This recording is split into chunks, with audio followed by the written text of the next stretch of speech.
Thank you, Mr. President.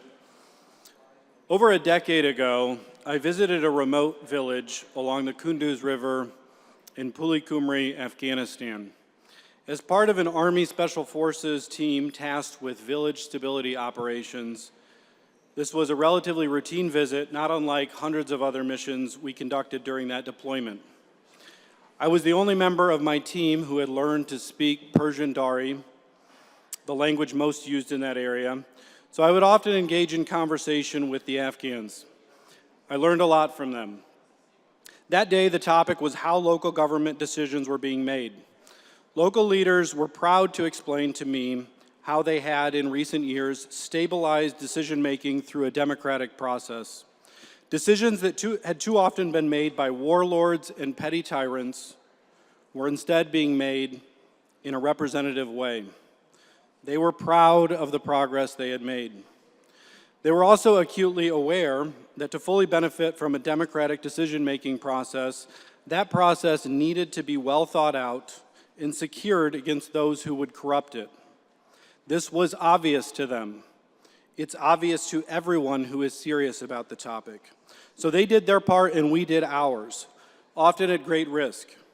In many locations around the world, United States forces have literally laid down their lives fighting for other people to have a chance at self-determination.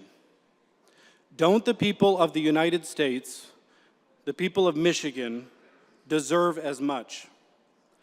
We should not have 105% of eligible voters registered to vote in Michigan, but we do. It should not be possible for someone to simultaneously be registered under a maiden name at a location where they have not lived in decades and also be registered at their current address under their actual name. But here in Michigan, it is possible and it's happening right now.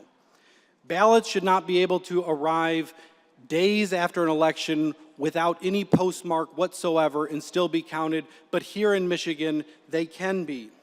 Individuals should not be able to vote without showing basic proof of who they are, but in Michigan, they can. Michigan ballots, mail ballots should not be diverted to alternate addresses without common sense safeguards, but here in Michigan, they can be. Election officials, like the Secretary of State, should not routinely violate the law, corrupt the signature verification process, and fight to kick out election watchdogs, but here in Michigan, she does. The ability for election officials to even investigate fraud should not be eliminated, but in Michigan, it all but has been. It should not be harder for good clerks to do their jobs while easier than ever for the rare bad apples to corrupt the process, but here in Michigan it is. I could go on, but hopefully you take my point. The most frustrating thing is that the glaring issues in our election laws and procedures are not an accident. Over the last 2 years, the Democrats have had complete control of Michigan's government, and they have made dozens of changes to election law. Unfortunately, many of their changes, rather than addressing real issues, have been blatant attacks on the safety and security of our elections.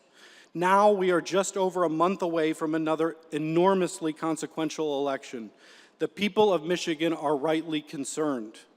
To the majority, I wish I could take you all back in time to that small village in Afghanistan. I wish I could convince you to look into the eyes of the people who did not take their democratic process for granted.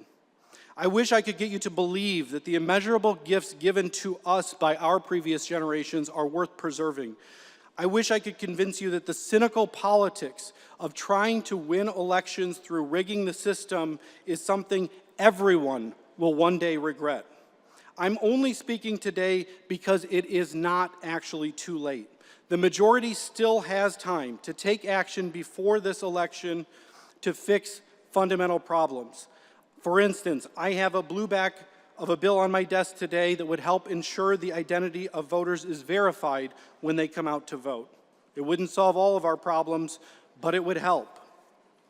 Many such ideas could be adopted by the Democrats, and they would have bipartisan support if they wish to make our election stronger. But time is running out.